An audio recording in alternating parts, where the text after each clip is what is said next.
Okay, let's dive into one of the biggest, most consequential mysteries of our time.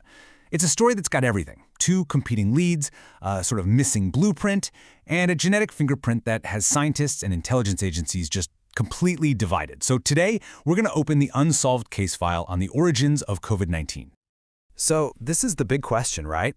Did the virus that completely changed our world just emerge naturally from a wild animal, like we've seen happen with other viruses before? Or was it some kind of research-related accident at one of the most advanced virus labs on the planet, which just happened to be located in the very city where the outbreak started? The thing is, both of these are still considered plausible, and today we're going to look at the clues for each side. All right, so let's start with the two main leads. These are the competing theories that investigators have been following from the very beginning, and honestly, each one tells a completely different story. So, on one hand, you've got the natural origin theory. This is the idea that the virus jumped from an animal to a person, probably at some kind of market. And on the other hand, you have the lab incident hypothesis. This theory suggests the virus somehow accidentally got out of a research facility. Let's break down the thinking behind each of these. Okay, so the natural origin theory, this one is really grounded in history. I mean, we've seen this kind of thing happen before, right? Think about SARS or MERS. Both were coronaviruses that jumped from bats to some other animal and then to people. So early in the pandemic, all eyes were on the Huanan seafood market in Wuhan. Why? Because they sold live wild animals there, which creates, the perfect environment for a virus to make that leap. But then you have the lab incident hypothesis. And this one, well, it centers on what you could call a remarkable coincidence. Wuhan is home to the Wuhan Institute of Virology, the WIV. And this isn't just any lab. It's a global center for coronavirus research. So the theory goes that either a researcher got accidentally infected and carried it out, or there was some kind of failure in biosafety, allowing the virus to escape the lab and start spreading in the city. Okay, now for our first clue, the virus's genetic fingerprint.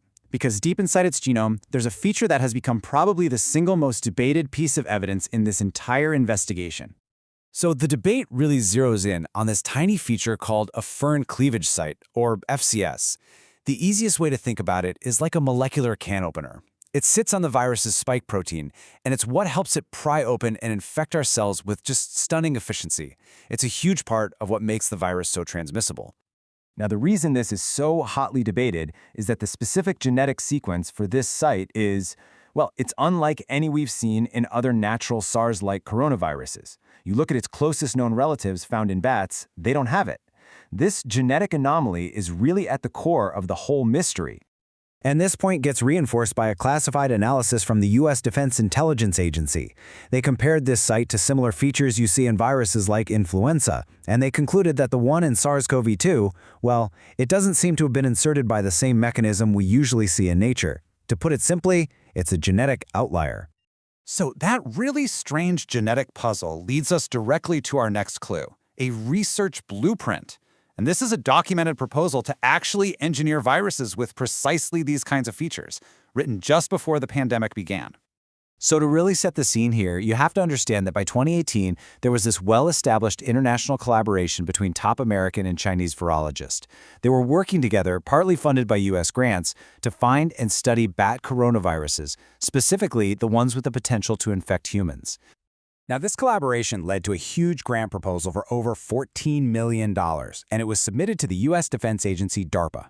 It was called Project Diffuse, and the stated goal was to try to prevent viral spillovers. But the research plan that it laid out is, looking back now, just startling.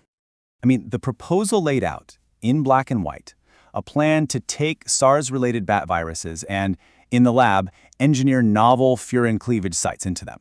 The whole point was to study how these changes might make the viruses more capable of infecting human cells. Now, it's important to note, DARPA ultimately rejected this proposal, and they cited safety concerns. And as you can see, the partners on this proposal were truly international. It included the US-based EcoHealth Alliance, a top coronavirus research lab at the University of North Carolina, and of course, the Wuhan Institute of Virology, the lab right at the very center of the lab incident hypothesis. All right, our final clue centers on the location itself, because beyond the genetics and the research proposals, there were documented safety concerns at the Wuhan facility long before the pandemic ever began. So back in 2018, U.S. diplomats actually visited the Wuhan Institute of Virology, and they sent cables back to Washington warning about inadequate safety practices and a, quote, serious shortage of appropriately trained technicians needed to run its high-containment lab. And what's more, other reports indicate that WIV researchers were doing some risky coronavirus experiments at lower biosafety levels than recommended. And then you fast forward to the fall of 2019. This is right around the time the virus was likely first emerging, and records show the WIV was actively trying to address some of its biosafety issues. They were requesting bids for new air waste incinerators, and even filed a patent for a sensor to detect failures in their critical HEPA air filtration systems. So, where does all this leave us? Well, we have two competing theories, a trail of circumstantial evidence, but no smoking gun. It is, for now, very much an unsolved case. And you know, this division is reflected at the absolute highest levels. The U.S. intelligence community is still officially split. Their assessment says that both a natural origin and a lab incident remain plausible. You've got different agencies looking at the same pool of evidence and reaching different conclusions.